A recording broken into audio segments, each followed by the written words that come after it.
the republic for which it stands, one nation, under God, indivisible, with liberty and justice for all. Thank you.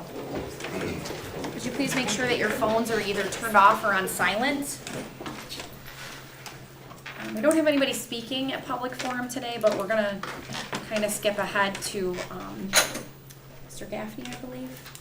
Yeah, I'd like to introduce Mr. Gaffney. First thing we'll do is I'd like to present to the board officially and to our community our top 5 graduating seniors this year. So I'll call up Mr. Gaffney and he'll bring up the top 5 with him. So. Sure. Great. Thank you, Board of Education and Mr. Van Orman. So I met with the students prior. They all guaranteed they were going to be here. And they did. They right up to the last minute, but they're here, so thank you for coming tonight. I'll be brief, but I do want to recognize our top 5. And I would like to say, just to begin with, a very, very short blurb. The work that you've done throughout the course of your career is very deserving, and I'm so happy that you're here tonight to celebrate with us so we can celebrate you. It won't be about me, it's about you. So I'd like, when I call your name, just please stand up, say a small piece to the board, a little bit about yourself, and we'll kind of leave it at that, okay? So, moving forward, Liam, Mr. Smith, come on up. One of our top 5.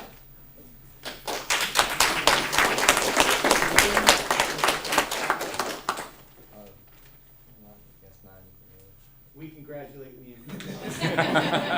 So, I won't put kids on the spot. I am very thankful and very appreciative, and I'm honored and humbled to be up here to introduce our top 5. So, Liam, congratulations. Okay. Julia Rocker. Julia is another one of our top 5. Her hard work and dedication brought her here tonight. So, Julie, thank you so much.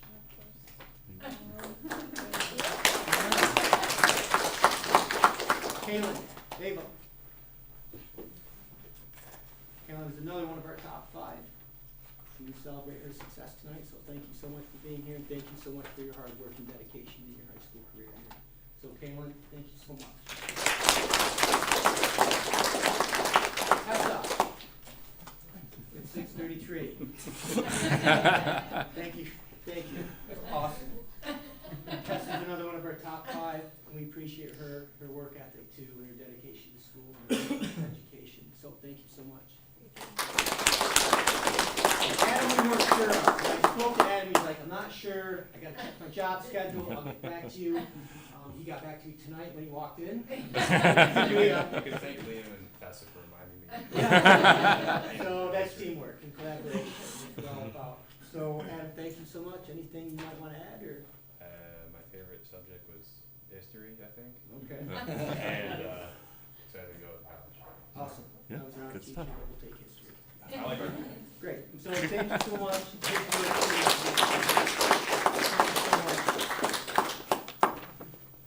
On behalf of the district, I would ask all of the top 5 to come back up. I have special coins. Anybody that's followed along this year, we have handed out coins for those that have presented to us at our board meetings.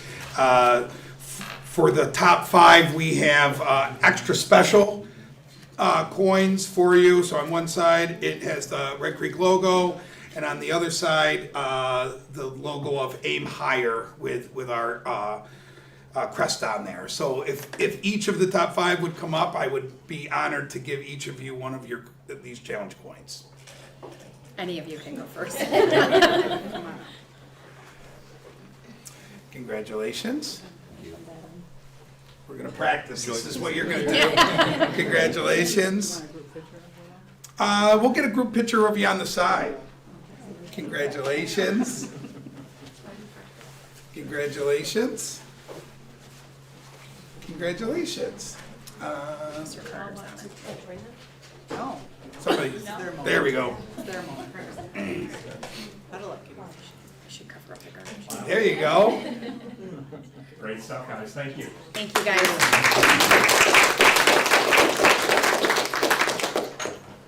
We'll give the high school just a momentary break. Last meeting, Mr. Taylor was here and presented a building update at the elementary school. Tonight, I have Mr. Smiley here, who will be presenting on the middle school. Thank you. I have provided you guys with a copy of tonight's presentation for some light reading on your off time. You can go through this. You're welcome.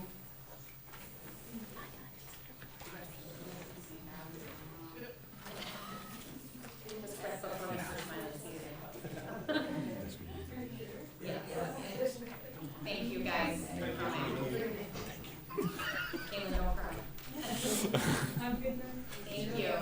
All right, so tonight I'm here to present where we sit with the state of the middle school for the 24-25. Staying true to our instructional vision, creating that environment that supports learning, but also, the mission of the middle school is really to produce a student that's going to be academically, socially able to perform in the high school, and then eventually send them out to be responsible in our society. In addition to that, our vision, really dedicating ourselves to making data-driven decisions. Last year we implemented a lot of stuff with our data, and this year it really came to fruition. As I go through, you'll see what I'm talking about. Strategic plan focal points. As far as our board updates, we've really stayed true to the culture and climate, academic excellence, and school experience, and that's what I'll go through today as well. All right, we'll start with culture and climate. We're setting the bar high. We have high expectations for not only the students, but the teachers as well. One thing that we did this year was increase and have clear communication with not only the parents, but also the teachers as well. One thing that we did was I have weekly updates for all the staff. Every Friday I send out a Friday focus. This allows me to go through the week, review what we did, but it also allows me to move on to the following week with some of the stuff that we may have going on. This allows the teachers to reach back to me within a day or two, and this allows us to make adjustments for that following week. It really helped a lot this year in the middle school as far as opening up the communication with myself and our staff. We've also utilized Parent Square quite a bit, not only using Zach, our PR guy, to using social media, to getting messaging out. Parent Square for us as a middle school, this allows the teachers to really talk back and forth individually with the parents with any questions or concerns, but it also allows them to get feedback from the parents at a much faster speed than, they're using their cell phones now. It's helped much more than using, as far as, emails. Code of conduct, this goes hand in hand with our tier 2 interventions. Also, we had a decrease in our referrals this year, which has been a really positive thing on our end. With the tier 2 interventions, we meet weekly. We go through our data, we go through the referrals that the teachers may be referring to. Now, with the tier 2, we look at academics, we look at attendance, but we also look at discipline. So those are the 3 areas that we really focus on in those tier 2. And it also helps that I have the behavior intervention specialist that runs my tier 2. So we're able to really hone in on creating plans for some of those pieces. As far as the student ownership, this year we have Student Council and National Junior Honor Society. We had a great induction last night, if you guys were able to attend. Our numbers are really strong this year. I think we have 19 this year, or 19 as far as the middle school. And I'm very proud of that. Those students work very hard, and it's really nice to see that academic success and seeing the parents as well. It's important to have both of them in the audience to see what we're doing. So that was a really nice touch last night. The next year, what I want to open up would be a principal's cabinet. I think that would also increase the communication with the student voice and myself. Improvements that they can have within the building, what they want to see, and making adjustments. Educational excellence, where we sit with student achievement. We have the new ELA and math curriculums, and we have weekly data reviews. I'm fortunate to have in the middle school, we have team time. So every day, my grade level teams meet, and they're able to discuss, once a week, they discuss the data.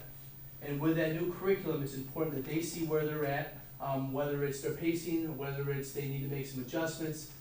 That data review allows them also to see where students stand academically. Interventions. This year, we have created a couple different programs. When we have those data reviews and when we have those meetings with the teachers, they create that after-school program. So that's that 2:30 to 3:30 time period, that 10th period. The beginning of this year, I really sent the message home on how important it is to the parents. That's the end of our academic day is 3:20, not 2:20. And I think that helped a lot with sending that message as far as what we wanted to create as a middle school. You know, and in addition to that, during those teen times, the teachers strategically placed at-risk students on almost a round robin with them. One day they'll stay with math, one day they'll stay with ELA. Where they're having their problems academically, they can set up that after-school program. The academic recovery program that's new this year, what that's going to look like is we have some at-risk students. We're going to recommend the at-risk students attend this program. This is gonna go from 2:30 to 4:45. All of the grade level instructors are creating a curriculum for that program as well. This is gonna give them that extra push to move them forward to go on to the next grade level. Structures and systems. Admin team meets with the coaching, our coaching team monthly. What's nice about this is they allow us to have that open line of communication. If they see something out there, our instructional coaches meet with our teachers daily. If they have any questions or concerns, those monthly meetings allows us to make that adjustment. In addition to that, it allows us to have that conversation with them of what we want to bring home to the teachers. So if we have concerns, they can work with the teachers to improve some of that stuff as well. And obviously, setting goals is a big piece of this data. You know, where do we sit now and where do we want to be? You know, the teachers are very good at using this data, but also adjusting their curriculum to reach those goals. Whether it's spending more time with a student individually, or whether it's, you know, working with the grade level to make sure that they're on target. Student achievement. This is last year's principal, high honor roll, and honor roll. If you take a quick look at the totals of where we sat in the 23-24 season, the totals kind of say that where we were back then. This year, we do have an increase in that as well. I'm really happy to see that. I think when we get to the further down in this section, it's going to explain what we did as a building to add a little more emphasis to this. Discipline data. Discipline's also gone down. We're at 7% now. You know, most of the decreases are in disruption to the educational process and also inappropriate language and action. I'm a firm believer that Tier 1 push that we had this year with the teachers creating those relationships with the students really helped in the classroom and allowed them to, you know, handle the situations within the class and not sending them out. And this is proof in the pudding. Some of the panorama platforms. So this is the platform that we use in Tier 2, Tier 1, and also our meetings that we have instructionally with the team time. This is the 23-24. If you look at that top line where we sat with the academics, attendance, and behavior, and now if you look at where we stand right now, there is signs of improvement as well, which I'm proud of. Okay, school experience. So last year, if you remember, we implemented goal setting for the students at grade level. So one thing that I emphasize is if we're gonna use data to make decisions academically, I want that data as clean as possible. So one thing that we did was, when we have those benchmark screeners, every quarter we meet grade level, split them up into groups. They have a binder that follows them throughout the middle school and into the high school, and they have their academic progress in there. So what's nice about that is when they have their binder, they see where they stand with that goal setting or with that benchmark screener. They set a goal of where they want to be for the following quarter. We have seen a dramatic improvement in this because they have some skin in the game now. Before, when they were just taking it, they didn't see the results. They just took it, got done with it, and moved forward. When you put it in front of them, you know, this is social emotional too. You know, everybody here probably has had a middle schooler, and they're, you know, growing, developing, figuring out who they are. And that's another piece that they said as well when they're meeting. So they meet in their groups, but they meet one-on-one with the teachers. They pull up the platform, they open up their binder, and they set up expectations and goals. The student does for themselves for the next quarter. The interventions that we have, you know, as far as the social emotional growth and the academic targets, that's what they're working on when they meet as a group. Structures and systems, academic recognitions. I told you this was one of the pieces that may or may not have had an impact on our honor roll numbers, but we have ice cream socials after everyone. And I have seen, I think that had an impact because a lot of the friends, we had 80 kids show up at the cafeteria. We're shoveling out ice cream. I think their friends saw that, and that might have had a little bit of an impact on that as well. And then as far as some of the other, we had Student of the Month this year. So every month, this also showed improvement with the structure of how the culture has changed and shifted in the middle school. And what that means is we had, 2 students per grade level were allowed to bring a friend every month. And they had a pizza party with me. And I don't know if that was the highest point of it, but it allowed them to, me to go talk one-on-one with them to see what they want to do, as far as improving it. But it also, when they brought that friend, I noticed that every month I would have at least one of those friends come back with another friend.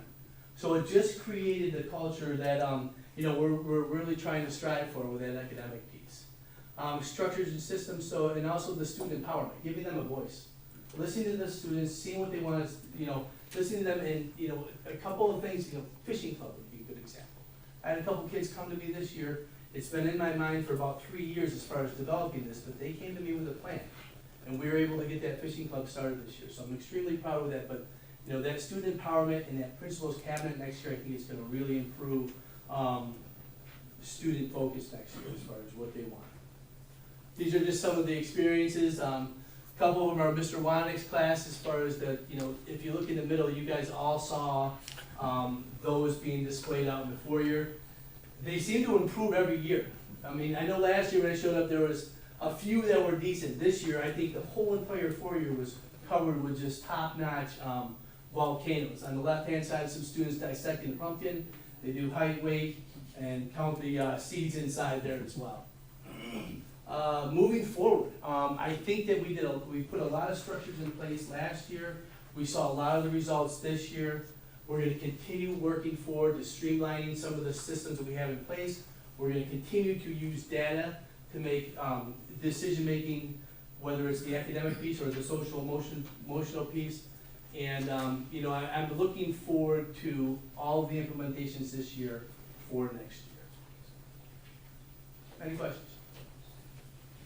Question? Yeah. So first I want to say that was a great presentation. Thanks. Like, the handouts were great, but also I loved that you elaborated on each point. It was wonderful. But also so right now, are we doing the program where kids stay till 4:45? Starts next week. Starts next Yep. week. So I think that's great, and I want to kind of shout out the teachers because I'm sure that's an extra thing that they don't necessarily have to take on. So I love to see that they're doing that and investing in Thank you. kids. So shout out to the teachers and thanks for being involved. Thanks. Was student of the month new this year? I think we brought it back, and Mr. Van Norman can maybe speak on this, but I think it may have existed before COVID, Okay. but it wasn't there until this year. Yeah, it was nice. And that was a shout out to Tier 1. I mean, those are the guys that really pushed for that, and creating those ideas to get that, that culture back into the middle school. I'm really proud of our Tier 1 and Tier 2 teams. I can't say enough about how much work they put into it and dedication to create this stuff. Awesome. Yeah, Other thank you. questions? Okay, I have a couple of questions before you walk away. I know, you're ready? I thought I You're had ready. it. I know. It's done. Okay, so my first question is, and I'm gonna be a little foggy on this, and I'm hoping that maybe Jen, this might be a question for you too, but I believe, Yes, it is. Mrs. Devaney, I believe either earlier this year or last year, you gave us a presentation about how you were tracking this data, that it was new, in the middle school, where you were pulling pieces of, possible, disciplinary situations and how they were, is that what you were referring to with the binder and the? Yep. So you're still using that same format of that? Yeah. Okay, well, cause I think it was new last year. Last year we implemented, this year we really tuned it up. But and still base type program for Yep. that, okay, Yeah. and it seems to be working, It is working. okay, well, that's great. Yes. Okay, my next question is, and this would be on your slide about discipline data, and I just curious at this. So it says 9% decrease in incidents of disruption of education process 15% decrease in incidents of inappropriate language or action. I think that's fantastic. I'm missing the difference. Isn't inappropriate language, like, wouldn't it all fall under, like, how are you separating these? I guess is my question, is how do you determine what kind of, So when the teacher or myself creates the referral, there's a drop down on schools. so you have to pick something? Yes. Okay. Well, I think a decrease is great. I just was wondering, you know, when there are substantial differences, because our kids are using better language all the time, or they're just saying it quieter and they're not interrupting anyone, and so I just was wondering kind of how that was determined. So, Yeah. okay. Anybody else? Thank you very much. All right, sir. thank you. All right, we're gonna do a quick transition. Next up will be Mr. Gaffney, excuse me, for the state of the high school at this point. So, obviously, we have completed the elementary school, we saw the middle school, so now we'll kind of turn it over to the high school for Mr. Gaffney's presentation. Thank you. I provided packets as well. When I put this together, I put a lot of stuff in here, so please ask questions. If I don't know something, I'll find out for you, and I'll report it back to Mr. Van Orman. So when I looked at this presentation, I kind of looked at it as coming in on January 21st, as an outsider looking in, like, hey, this is what I see with the state of our high school. So you're going to see some similarities, but you're going to see some differences too. And I'm happy to talk about those. I tried to keep it brief within the confines of the presentation for the board. I'm going to try and meet that expectation. That may not happen, but we'll see how that goes. So I'm going to work from my notes too. So I looked at the state of the high school, again, from somebody coming in on the outside, January 21st, moving forward. I can't really speak to the past. Historically, I just didn't look at that data. I wanted a fresh set of eyes, I wanted a fresh perspective. So I'm coming at you from a January 21 standpoint. So I want to go to our instructional vision. I don't want to spend a lot of time on it, but what I do want to point out is to create a safe and supportive learning environment for all of our students. I want to go back to that again. To create a safe and supportive learning environment for all of our students. Hold on to that, because we're going to come back to it. I'm not very technically savvy here. So I looked at three things that stand out to me at the state of a high school or the state of the district. I look at the culture and climate of the building. I look at academic excellence and opportunity that we provide for our students. And I look at fiscal responsibility that's student-driven and has a direct student impact. Those are the first three things that I look at. So when it comes to culture and climate, two things come to my mind. High expectations and relationships matter. So under culture and climate, and there may be more, but this is what I feel falls under culture and climate. The Board of Education approves a code of conduct at the reorg meeting every year. It's a living document, it's a breathing document. We're always looking at that based on data to improve what our code of conduct looks like. We have clear and consistent communication. We'll talk about that. Modeling expectations that exhibit character, integrity, compassion, and kindness for all of our students. Critical. Strategic duty assignments. Visibility, support, supervision, and another opportunity to build relationships with your students. Accountability. Draw the line, hold the line. Right? We have high expectations. We don't move the line, we move the students. That's what we do. And the devil's in the details. The little things matter. Pay attention to them. And I'll go into a little bit more of that later on, too. So let's go to academic excellence and opportunity.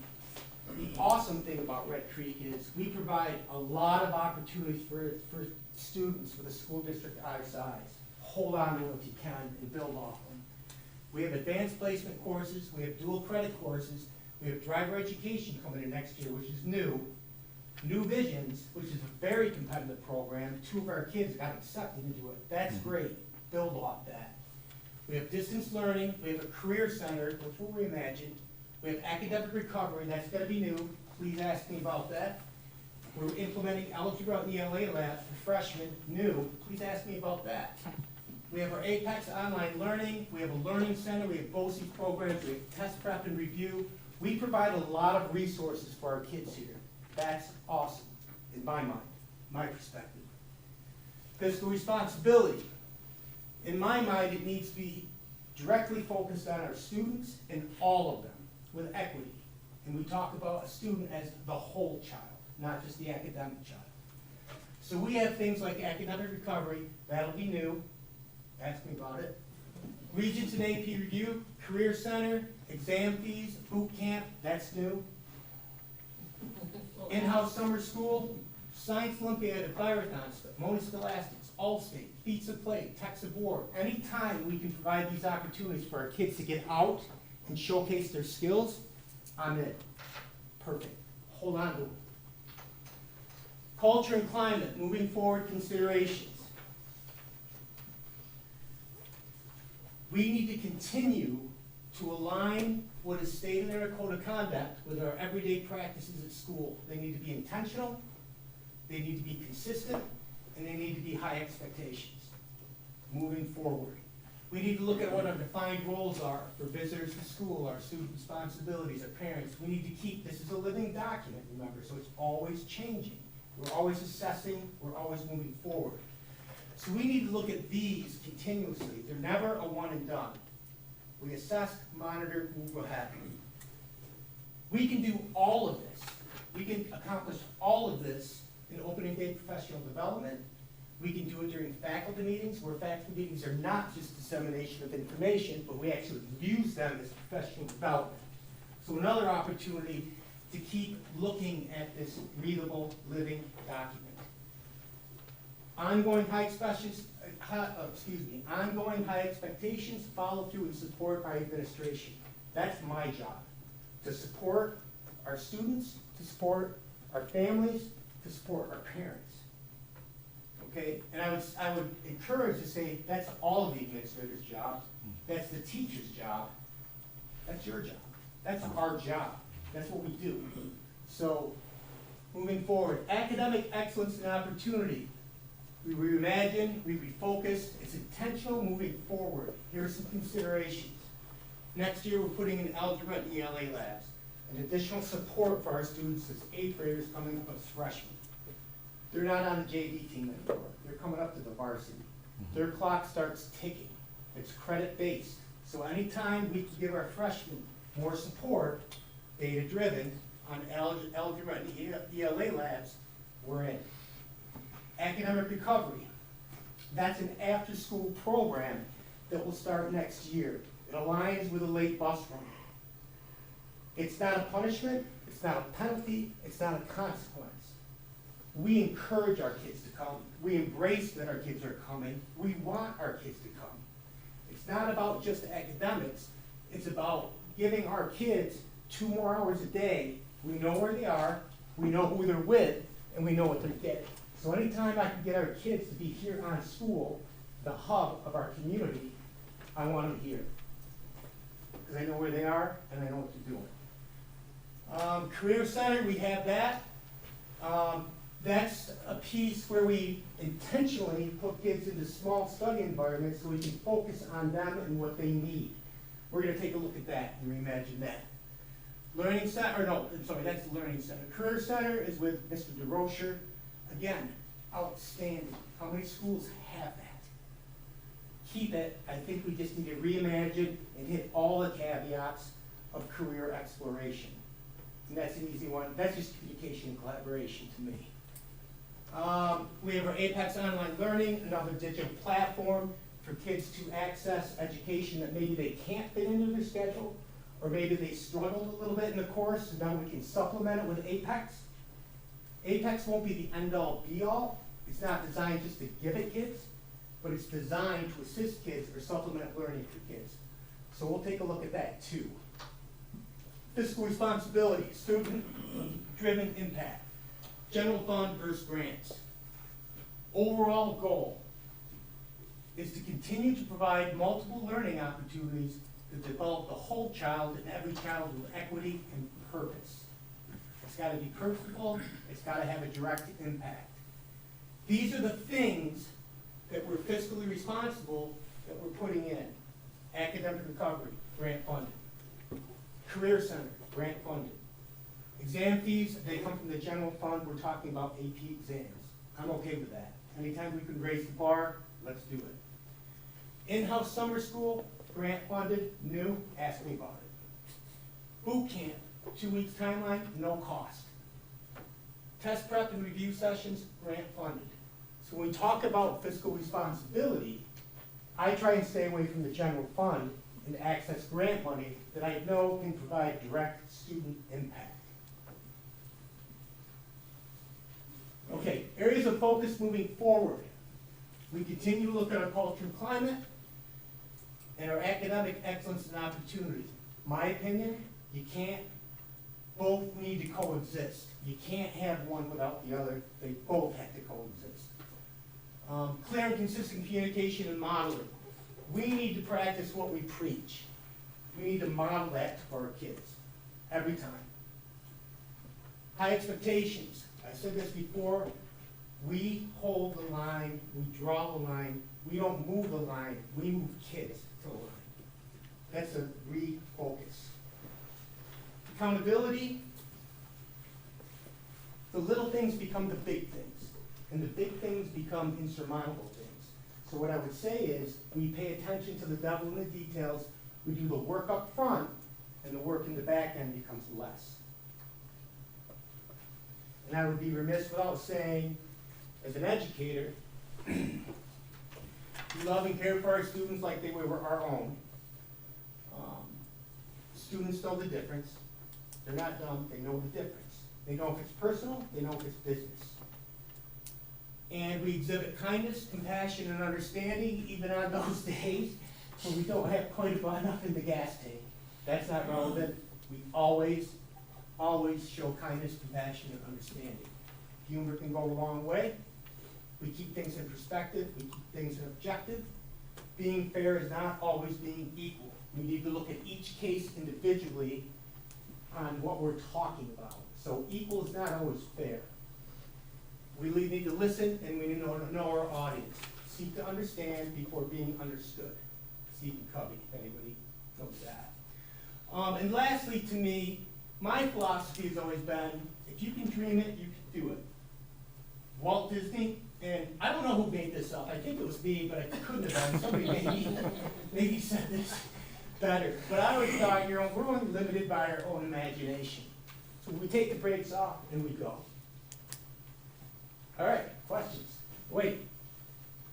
Thank you for your time and school. That's it. So, thank you for the opportunity. That's kind of the way I looked at it. Questions? Mr. Gaffney, I don't know if you were comfortable about talking about Not really, no. I figured about the in-house summer school. You might have mentioned it, but I am interested to hear a little bit more about that. So, Is this our typical summer school process? no.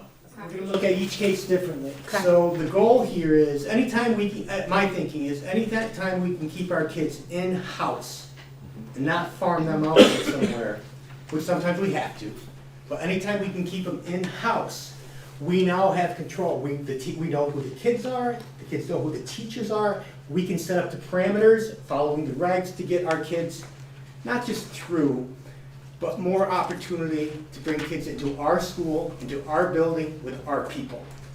And I feel totally, so the in-school summer school will be again effective like a regular summer school. We're just keeping the kids here.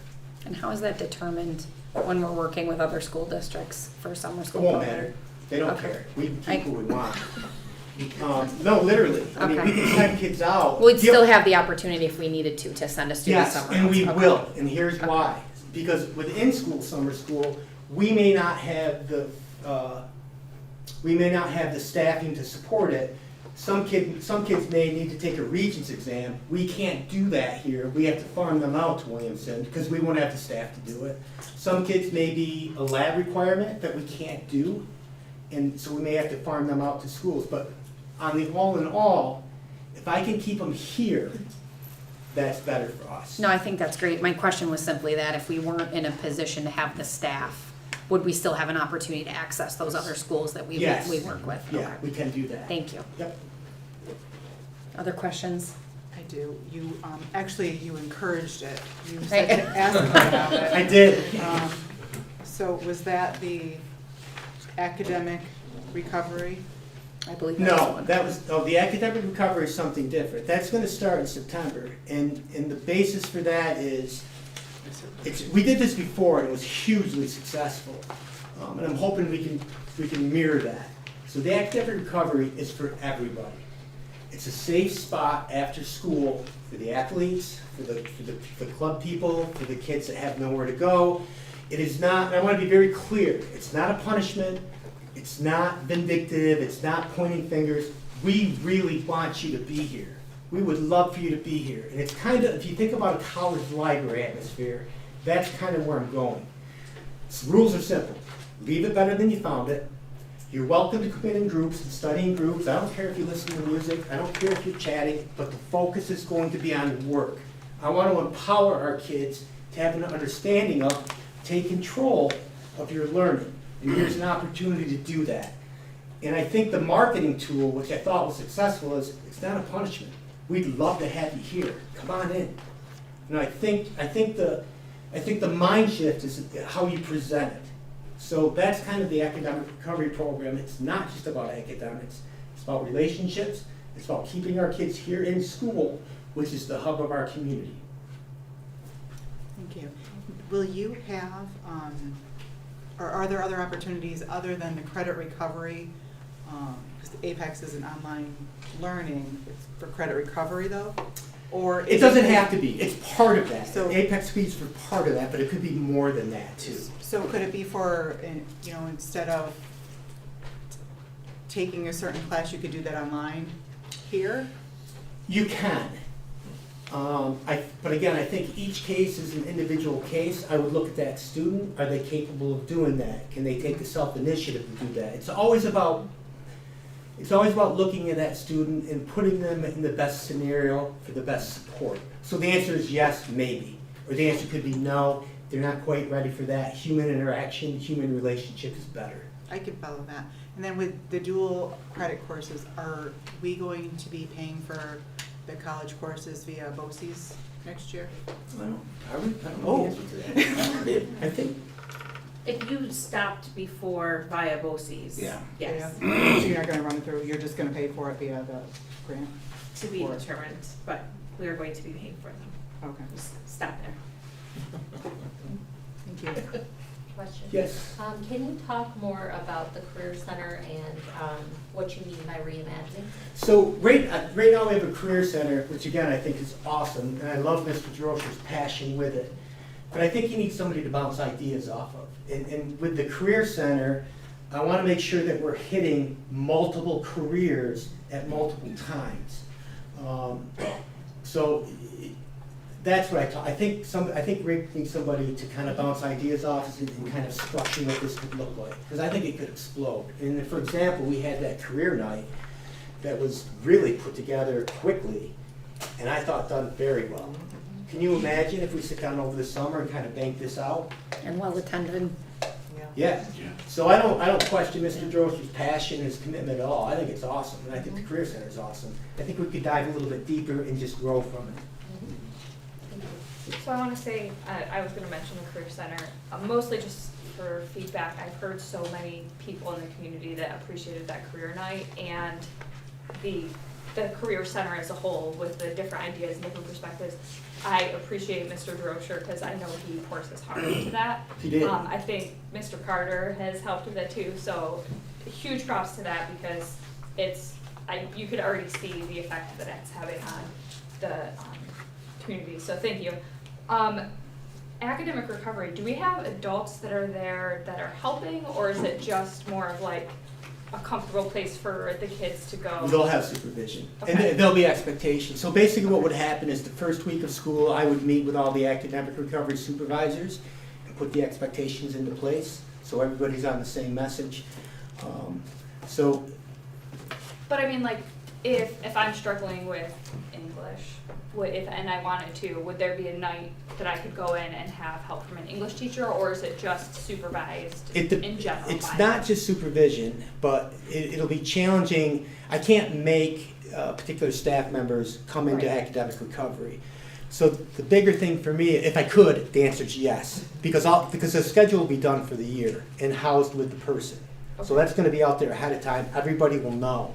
But for example, if I can't get an English teacher that is interested, I'm more interested in putting a body in there that can encourage and support and really help kids apply themselves.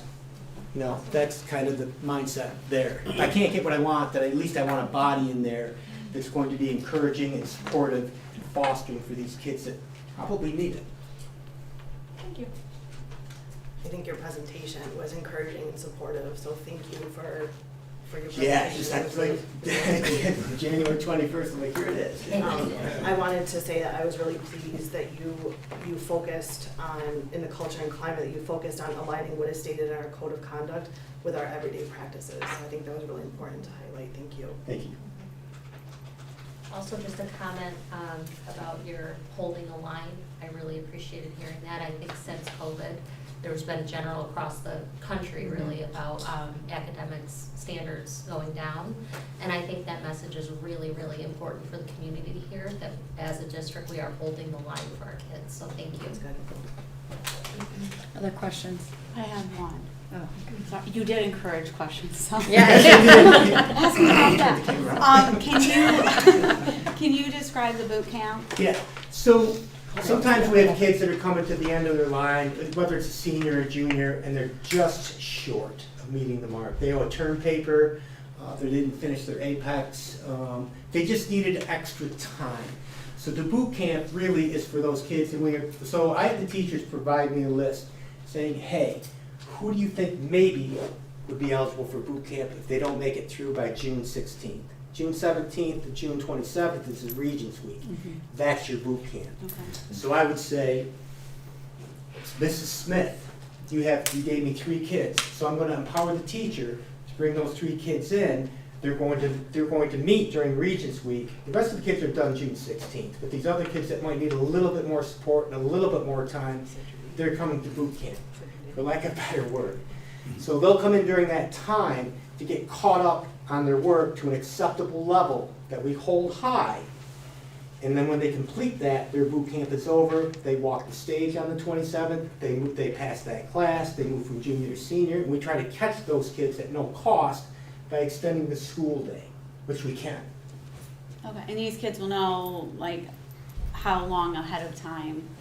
Well, and they're gonna know. Okay. I'm meeting Friday, we're meeting down to kind of differentiate boot camp in school, Williamson, repeater. We'll kind of take a look at that Friday, and once we do, I'll meet with the teachers, with their boot camp personnel.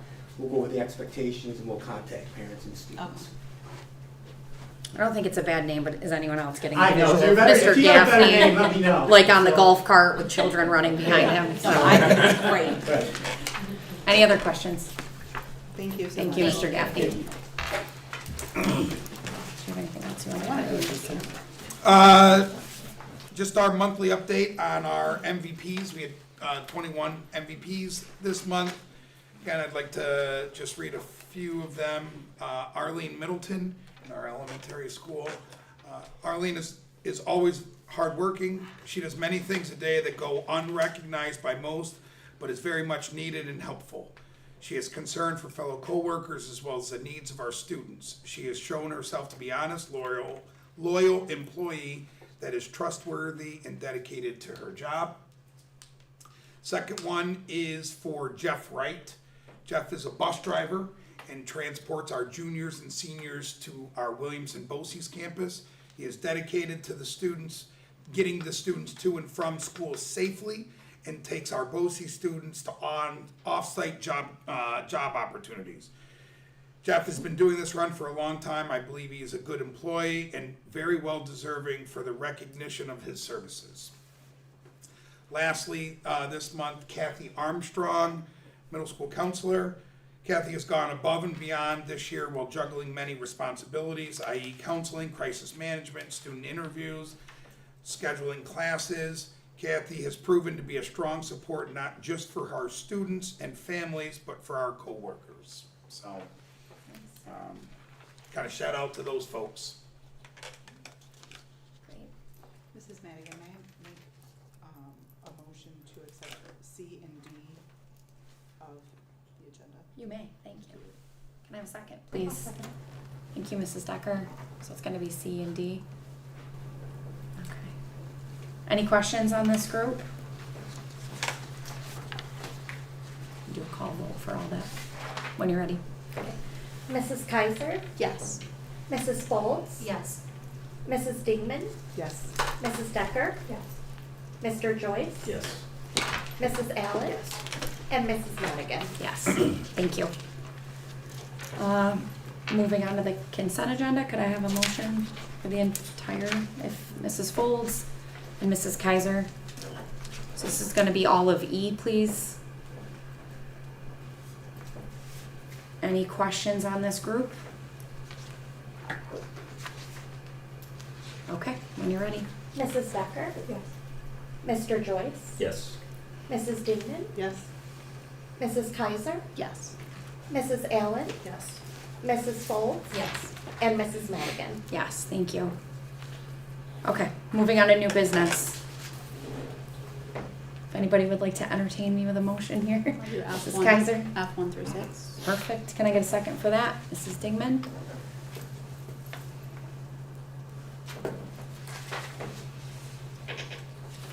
I feel like I don't need a policy update, committee update every time I see a big list on here, so great There's- job, guys. There's more coming. Gold star.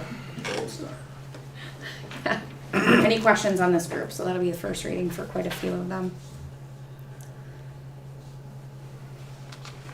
Okay, Mr. Gaffney took up all the questions tonight, so when you're ready. Mrs. Foltz, Yes. Mrs. Allen, Yes. Mrs. Kaiser, Yes. Mrs. Dingman, Yes. Mr. Joyce, Yes. Mrs. Decker, Yes. and Mrs. Madigan. Yes, thank you. Okay, administrative reports. Any questions on the group this time?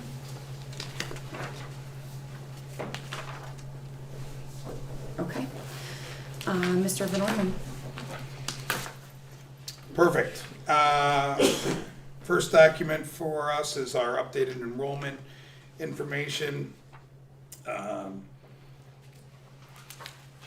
Yeah, I'm correct.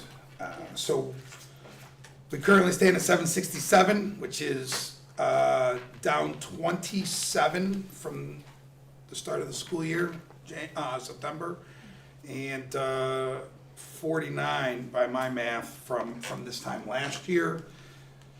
Again, kind of going grade level by grade level, you know, 2 grade levels stand out. The current senior class is down 8 from last year, and the current 7th grade class is down 7. In pulling some of those individual cohort numbers out, one of the things that we noticed, a handful of students, of course, are transferring to other districts. And then some of them have enrolled in homeschool programs. So then we kind of dove into our homeschool numbers. And as we stand right now, we have 73 homeschool students enrolled in homeschool programs for this year, which is, last year at this time we had 72. So we're basically the exact same amount, plus 1, from what we were homeschool students at this time last year. We expect that number to drop just a hair. We have some students that'll graduate out through their homeschooling programs by this June, so that number may drop down a hair as well. So attendance rate is still holding strong. Just trying to again get a handle on, when I look grade by grade, some grades are up. Kindergarten is always up, because we don't always get all of our pre-K students don't always enroll. So our kindergarten numbers on that are up 8 from what they were as UPK, because not all students come in for UPK. Makes it very challenging for us to program our UPK and kindergarten class sizes. Some students are just not ready to come in full day in UPK, or for a variety of reasons, and then trying to catch them in kindergarten. So some of our grades, 4th grade, third grade is up 5. So we kind of have this smattering. Some are down 7 or 8. Some are up 3 to 5, very challenging for us to kind of forecast where everything's going. But I think that the issue that we're looking at is if we're graduating 50 to 60 students and enrolling 30 to 40 students, that's a net loss of 10 to 15, somewhere in that ballpark on a year-to-year basis holistically. Trying to look at our live birth data and seeing, is this a concerning trend? Our live birth data is telling us that we may start to see a tick up a little bit in those UPK numbers, which will go through over the years, which is a good thing. I had a conversation with a parent yesterday. They're moving into the district at the end of June. The reason they're coming here is so that they can enroll their kid in our UPK program. So there's another plus one. So it's not all terrible news. It's just where some of those grade level numbers happen to fall. Thank you. I have a couple of quick questions. Do we have a way to know, like the example of the family that's moving a district for UPK, do we have the statistics of the number of families that only come for UPK and then leave? It has to be a low number, I would think, but I don't know. I don't have that information. This family is buying a house, so I would imagine they're not buying a house for a year and then moving. But we could certainly see if we can procure some of that information. Also, do we know ahead of time when families are going to opt to homeschool, or does that tend to be more of a you find out when it actually is going to happen? Okay. Yeah, and generally speaking, it does go both ways. Some families, there's a strong trend for them to enroll in public education as freshmen in their 9th grade year, because that gets them the opportunity to graduate. They can get in that freshman cohort. They can participate in school sports activities, those kind of things like that, which kind of hits that age where they're maybe a little more socially active as a student. So that's generally, if we see them coming back into school, that's generally the age that we would see them coming back in. If it's much later than that, the district has the ability to accept or deny the homeschool coursework as counting towards the graduation requirements. So they're not behind when they come in as a freshman. If they wait till their junior year, their quote-unquote junior age year, they would be behind their cohorts when they enroll.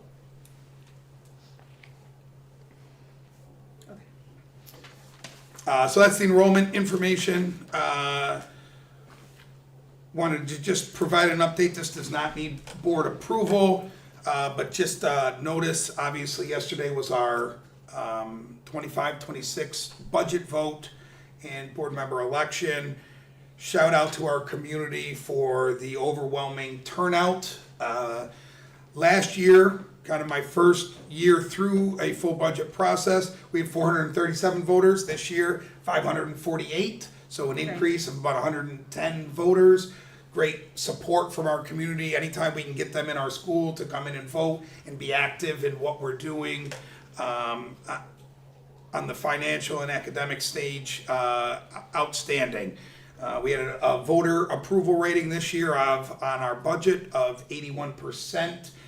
Normally the threshold is 80. Anything above 80 is a pretty really sound indication that the community was in pretty good support of the budget that the board and the district put together. So last year we were at 85%, so a slight decrease in that.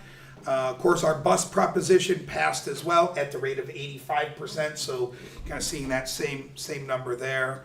And again, we had 5 candidates for Board of Education seats, and we had the top 2 vote getters earned 3-year terms, and they were both of our incumbents, Stephanie Kaiser and Nancy Henner Digman. So congratulations to them.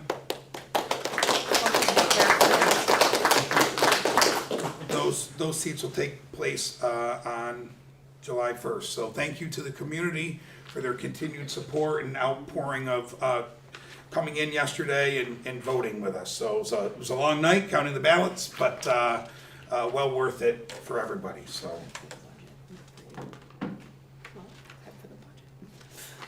I provided for the Board of Education a second draft reading of our Board of Education meetings, proposed Board of Education meeting schedule for next year. I made a couple tweaks to it based on some feedback that the board had provided from last meeting. This needs to be approved by July 1st, but it can be approved prior to July 1st.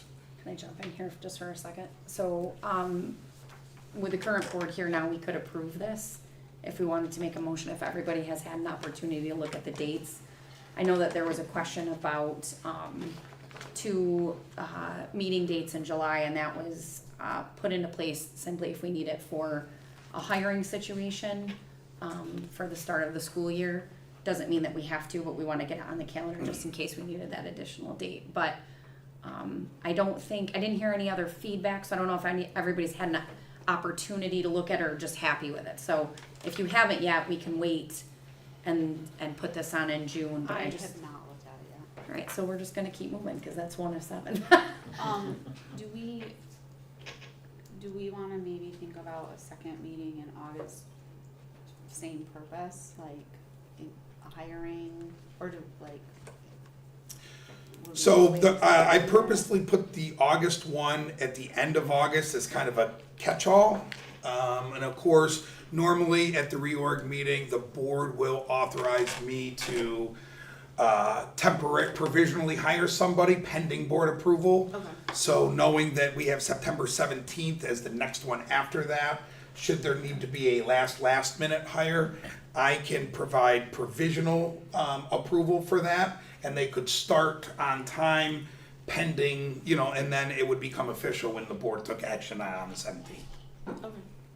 Alright, why don't we take another look at it, we'll bring it back for, the June meeting, but I would just stress again about that lovely one around 4th of July, if anybody has any conflict, we wanna kinda get that ironed out as soon as we can. For this year, because didn't we already sort of pick? We set July 1 Right. for this year We already. did, but the last several years, then we ended up changing it when we got closer to it, just because I think when we approve it, people aren't really looking at the following July, they're just Right. looking at the current July, so. So you're talking the July 7th, 2026 meeting? No. No, July I'm 1st. talking about like July this 1st. coming July, yeah, Okay. the reorg meeting. So that change would require board action Right, to switch from July 1 this year. right.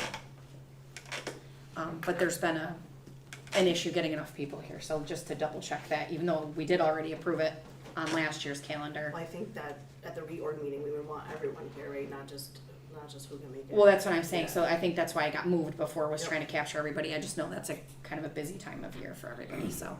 Alright, so we'll put that in your notes to take a look at before we come back in June. Okay, back to you. Thank you. Draft code of conduct, obviously you heard some allusions to the code of conduct today in our presentations. Part of our responsibility on a year-to-year basis is the Board of Education to approve a code of conduct. That is not what today's purpose is. One of the other requirements is that we need to begin a 30-day public hearing process for our code of conduct. So this would kind of start that. We will hold a public hearing on our, prior to our June 18th board meeting. So we would hold that on that same night, let's say 6 o'clock, give or take, something like that.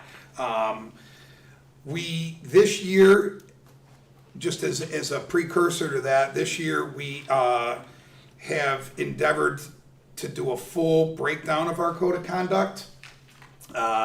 We sent it to our legal team, our legal counsel, for a review to make sure that we were in legal compliance with the law on what things were in our code of conduct. We had not done a full deep dive code of conduct review in several years. It was due. From the legal review updates, Amanda Ventura, our Director of Student Services, has been conducting a community committee. We solicited interested parties. And those folks have been going page by page through this to look at those legal recommendations, what was in there for practical purposes, making some changes.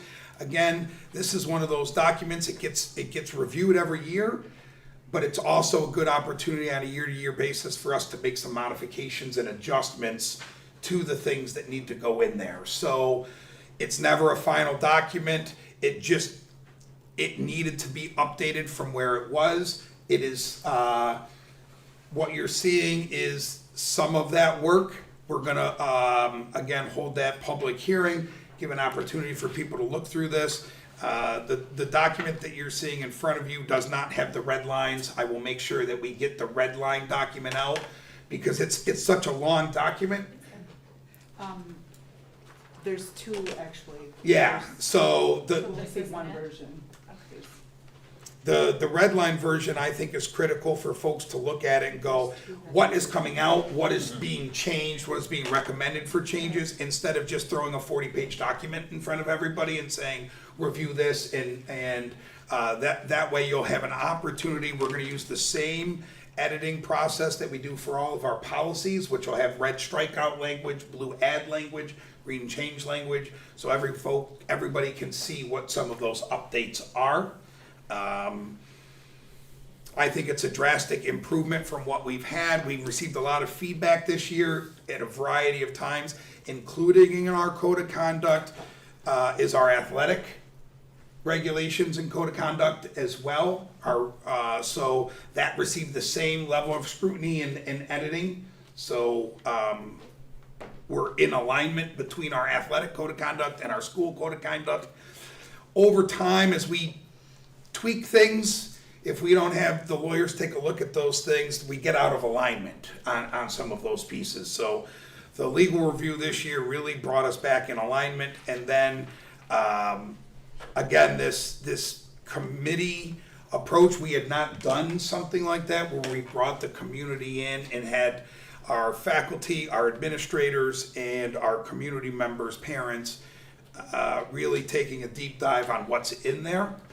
So grateful for everybody's report and support on that.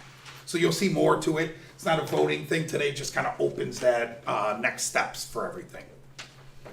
So next, it'll be open for public the 18th of next month, and then when do we vote on it?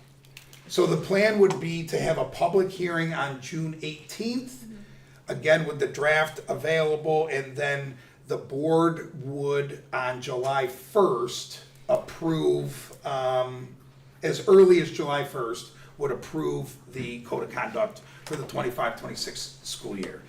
And when does your hearing start then? June 18th. 30 days. Yeah, from today. You have to have at least 30 days. So this is starting your clock for your 30-day. Mhm. Okay. It's not from the public hearing date. No. No. And when do we get the red line version? I will be working on getting that out ASAP. Okay, thank you. Where will the public be able to see the red line version? So, It's in a public. I mean, it is, but are we just going to adjust this current agenda and add it into this current agenda, or? we will make sure that the red line version is available, readily available for people to review. We don't need to hide it. We don't need to. Will it be online though, or something? Our current one is online. I want to make sure that there's no confusion for folks if they went onto our website. So I'd have to just take a quick look at, what, for ease of viewing purposes, which one they're looking at before we would, and then we would provide access and information about what that would look like. Same thing with our draft safety plan, which is the next piece in there. Kind of the same format. We need to have a public hearing on that. This document has been reviewed by our school safety officer from Kew-Onondaga BOCES, Jack McKeel. We have a more detailed back-end version of something like this. This is kind of the public-facing one that hits the highlights. The back end one provides a lot of the intimate details around our safety plan. Mr. Smiley is our safety officer. We have held multiple meetings. We have one more coming up where we'll review some of those safety plans, put those in place. But the process for this safety plan would be the same as I just described with our code of conduct. Public hearing, opportunity for public to see this, ask questions about it. And then it would receive Board of Ed approval as early as July 1.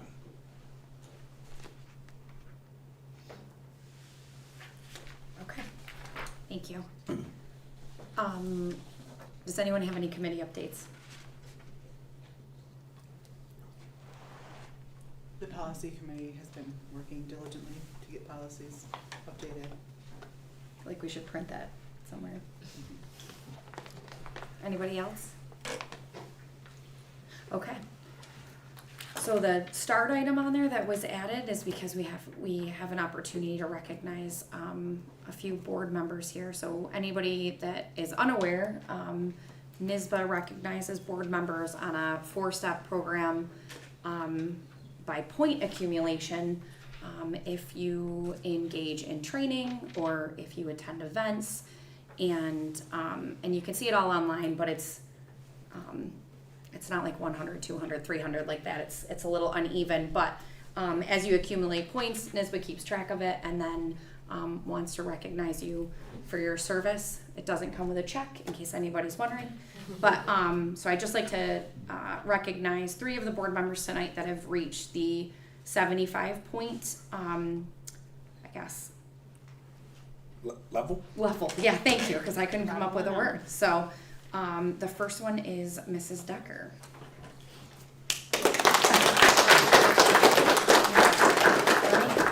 Would you present this to her? Like this, please. Yeah, perfect. The second one is Mrs. Allen. Congratulations. And the third one is Mrs. Foltz. So, thank you. I believe the top one is 500 points, and then you're like a board member for life. They, I don't know, maybe send you a plaque or something. So keep earning those points.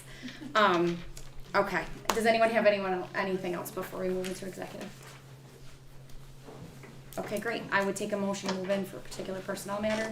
Mrs. Dingman, Mrs. Kaiser, thank you very much. How are you?